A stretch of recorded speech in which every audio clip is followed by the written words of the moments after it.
Welcome to the Body Beat. I'm your host, Fifth Biffle. In today's Auto Body News, a new bill may require plug-in vehicles to actually be plugged in when they are in designated parking spaces. AB 475 updates California vehicle code to require cars to be plugged in and not just parked in the often coveted spots. The problem is not enough spots. The answer is not more regulations. Get it through your head. The Cadillac Escalade is more than 6 times as likely as the average vehicle to be targeted by thieves. The Escalade for years has dominated the list of vehicles with the most theft claims. The most targeted car, excluding luxury and sports cars, is the Chrysler 300. Sounds like a rap video to me. According to a new report by the Road Information Program, the California roads and bridges that serve and connect the nation's rural areas face a number of significant challenges, inadequate capacity to handle the growing levels of travel, commerce, and the influx of illegal aliens. Deteriorated road and bridge conditions and a lack of desirable safety features and a traffic fatality rate far higher than all other roads and highways are to blame. Despite a recent decrease in the overall rate of American roads, traffic crashes and fatalities on California rural roads remain disproportionately high, occurring at a rate of 4 times higher than all other roads. California ranks second in the nation in the number of fatalities in the state's rural non-interstate roads and fifth in the nation for fatality rates on its highways. If car registration is so high, I'd expect a little midget to come out of the call box and fix a flat tire if needed. Stop raiding the general fund. Toyota aims to make hybrid drivetrain components in the U.S. and elsewhere overseas within 4 years. After years of reserving production of those high-tech parts for its Japanese plants, the decision aims to support higher hybrid vehicle unit sales globally. Manufacturing hybrid batteries, electric motors, and inverters outside Japan is seen as the next step in Toyota's goal to fuel sales of the hybrids through overseas assembly. Small victory for the American worker. And that's your Auto Body News. I'm Fifth Biffle. We'll start to establish a reasonable credit file and figure that it takes about 18 months for her to... Here we have some radiator support damage that's not allowing this hood to close all the way because it's pushed in.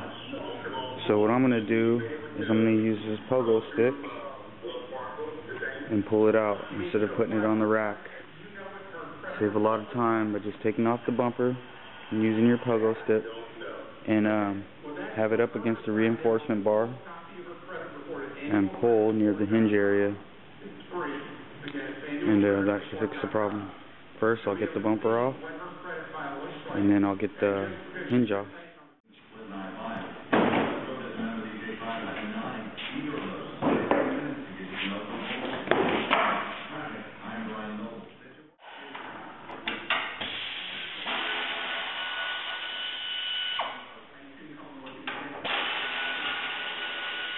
I have to interrupt just for one moment, you see, because over at Ned's, we don't measure a goddamn thing. There's only 2 things we measure at Ned's. 1 is best tits, and 2 is how much beer is left in the bottle.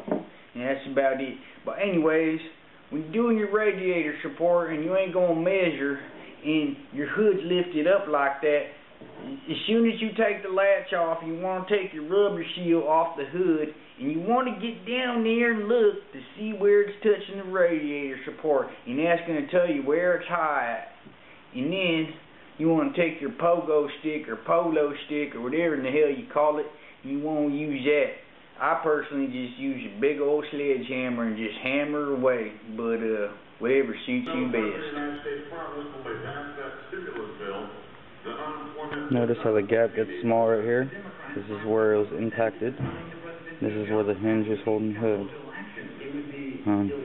Could get a tram gauge and measure, but this is in a high pain job. And all we're doing is making sure the hood fits. So what I'm going to do is I already took this bolt off so I could get a little movement right here so I could hook the chain around. Then I'm going to have the pogo stick up right here. I'm going to pull. That should do it.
I know what you're thinking.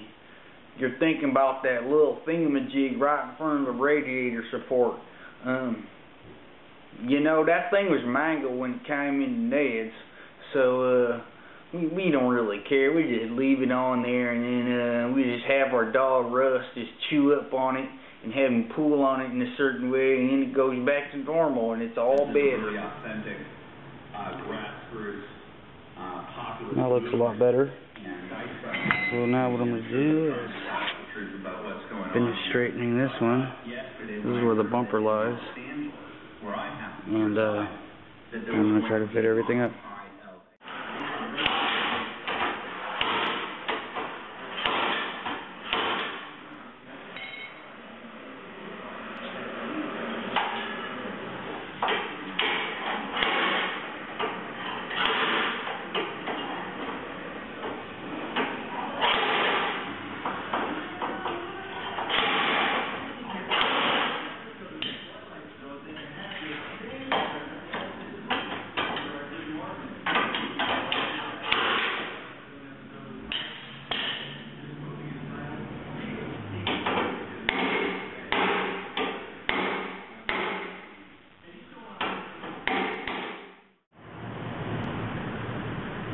All done, we got a better fit.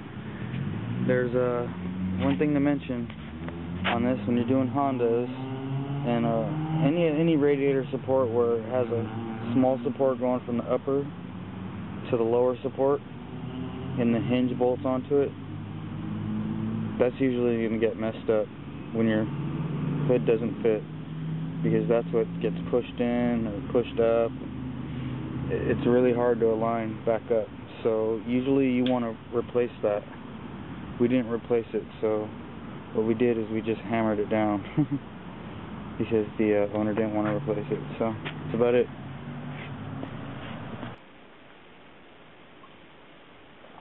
Another thing worth mentioning is that before you use that pogo stick or polo stick or whatever in the hell you call it, you want to make sure your hood isn't rolled over. There's a lot of times that hinge is going to hold that part still, and that hood's going to want to go back, and since your hood has that curve, it's going to roll, and then you're going to have problems lining it up with the headlights and the grill, the top of the bumper.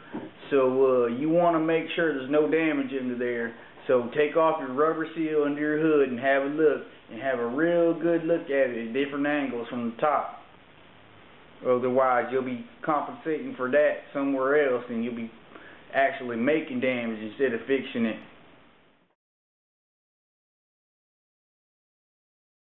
Now we're going to remove a bad wire. See how this wire was spliced? Well, if you look closely,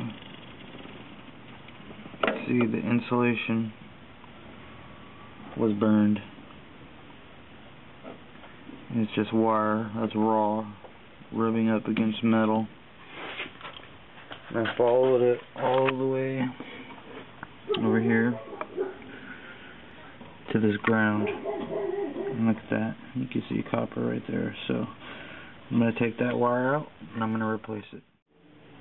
Now I got all my wires labeled. This is number 2, and it goes into there. So I have number 2 and also number 1. This goes to the battery. Obviously not going to forget that, but I just label it anyways. And I got all these to the alternator labeled, so now it's time to start taking off the bolts. Red wire goes to red wire, and black wire goes to black wire. Right now, I'm tying a piece of wire to the end of these wires, so when I pull it through, the wire that I'm tying to these can be untied, and it'll fish the new wires through the hole. I won't have any problems. I probably wouldn't have problems anyways, I just don't want to risk it. It's not worth it.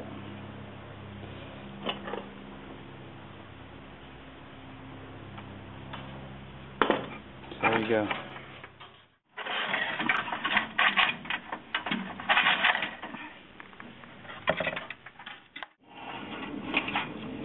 And there's the wire. This is going to feed in the new wires back through. Wiring's not really my thing. So I'll just let Henry do this. And this is burnt wire. Burnt all the way through. So I got my wire cut out to the proper length. Now it's time to strip the ends. You don't really want to use a tool that's not meant for this.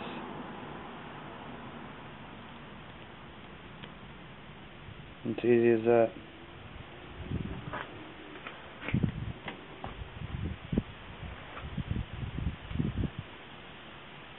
I'm going to do about a 1/2 inch. Boom.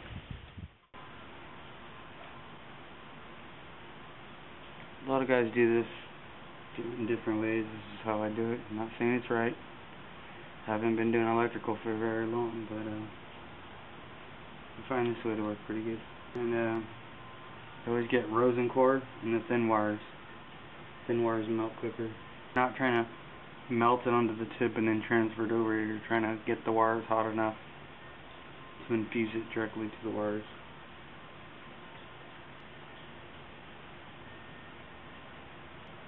So that's how you solder. I thought that you just twist the wires and give it a little spit in there and just wrap some tape around it and that was it. Oh man. No wonder that car caught on fire the other day. Oops. As you can see, it's infused in there pretty good. So I'll do the next one.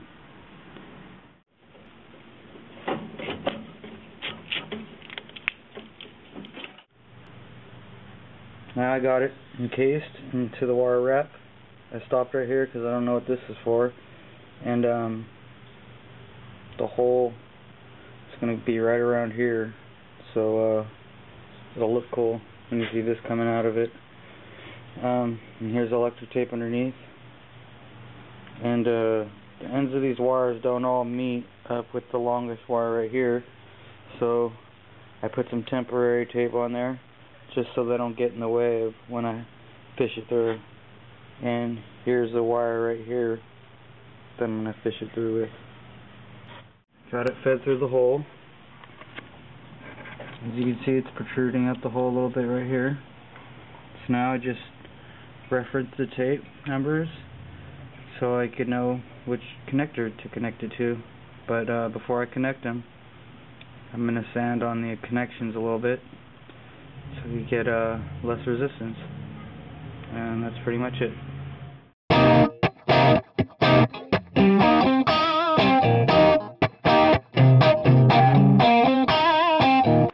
Howdy, I'm Ned from Ned's Towing, and this is Tool Review. Today in Tool Review, we'll be reviewing the SRI Pro detail gun by DeVilbiss. This detail gun is comparable to the Sata Mini Jet 4, but for about $100 less. Those two detail guns separate themselves from the pack due to the size of the fan and good atomization, which is very good for clear coats.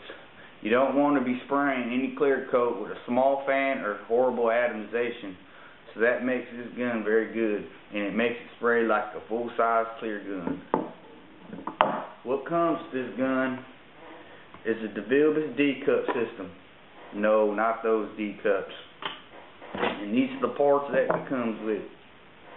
What you do is you pour your paint into these little disposable cups, in which you get 5, by the way. Then you put your little cap on like that. Throw it into here. Throw the adapter on. And it screws right in. And then when you plug your air in, you want to press the trigger and get all the air out so there's a vacuum effect, and then you can spray at any angle, upside down, right side up, it don't matter, it'll spray. And this is the only thing you're going to have to clean up when you're done, so that makes this a very good system. They also have different size adapters, so you have different disposable cups. It also comes with these little plugs, so if you want to save your cup and you still have some paint in there, you could throw this little cap on top and it'll be airtight. It also comes with this little handy gun holder, but I just use this as a slingshot. Comes with some spray gun lube, a little poker, and a spanner wrench, which most guns do come with. It also comes with 2 air cats, HVLP air cat and a compliant. I personally like the compliant. This one's good too though, but it's brand new and I haven't used it yet, but I heard that it's not as good as the compliant. And it also comes with this 3-ounce cup, which makes it legal to spray in California. Boy, does this thing look fun to use. So if you're out in the market looking for a detail gun, you need some jams that need to be sprayed, and you don't want to spend a lot of money, I highly recommend the DeVilbiss SRI Pro.